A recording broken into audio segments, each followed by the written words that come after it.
राम राम शेतकरी मित्रांनो, स्वागत आहे आपले सर्वांचे पुन्हा एकदा आपल्या सर्वांच्या आवडतीच्या कृषी मित्र विशाल या यूट्यूब चॅनलवरती.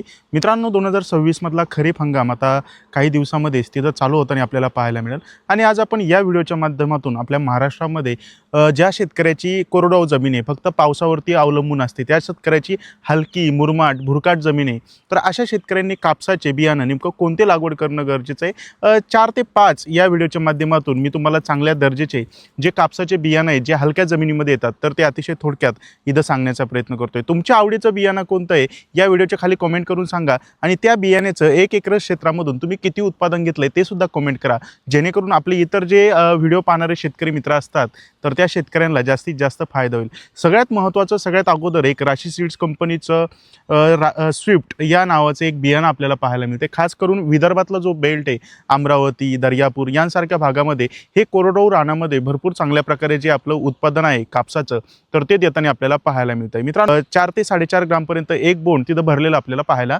मिळू शकतं. दुसरं सगळ्यात महत्त्वाचं जे वाण आहे शेतकरी मित्रांनो, तर ते गेल्या 5-6 वर्षापासून मी आपल्या शेतकरी मित्रांना तिथं सांगत असतो, तर ते म्हणजे मैकोस सीड्स कंपनीचं जंगी.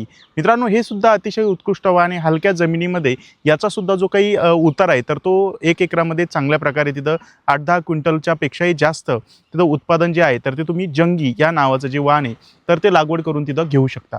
खास करून मराठवाड्यामध्ये एक राशी सीड्स कंपनीचंच हलक्या जमिनीमध्ये चांगल्या प्रकारे आलेलं एक वाण आहे मित्रांनो, राशी 779.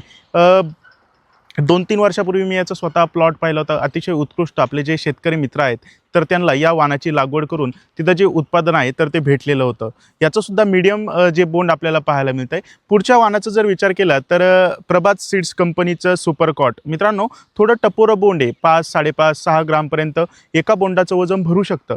ज्या शेतकऱ्याची भुरकाट जमीन आहे, हलकी जमीन आहे, पाणी देऊ शकत नसाल, तर अशा शेतकरी मित्रांनी हे जे सुपरकॉट या नावाचं जे वाण आहे, तर ते लागवड करायला कसल्याही प्रकारची हरकत नाही. याच्यानंतर पुढील वाणाचा जर आपण विचार केला तर आदित्य सीड्स कंपनीची मोक्ष.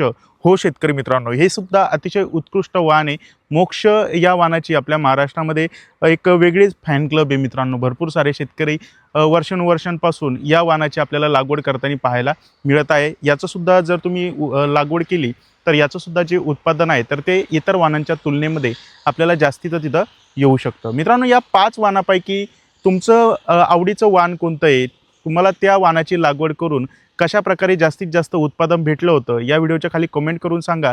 तुम्ही आपले व्हिडिओज कोणत्या जिल्ह्यामधून, कोणत्या तालुक्यामधून, किती वर्षापासून पाहता, ते सुद्धा कमेंट करायला विसरू नका. तोपर्यंत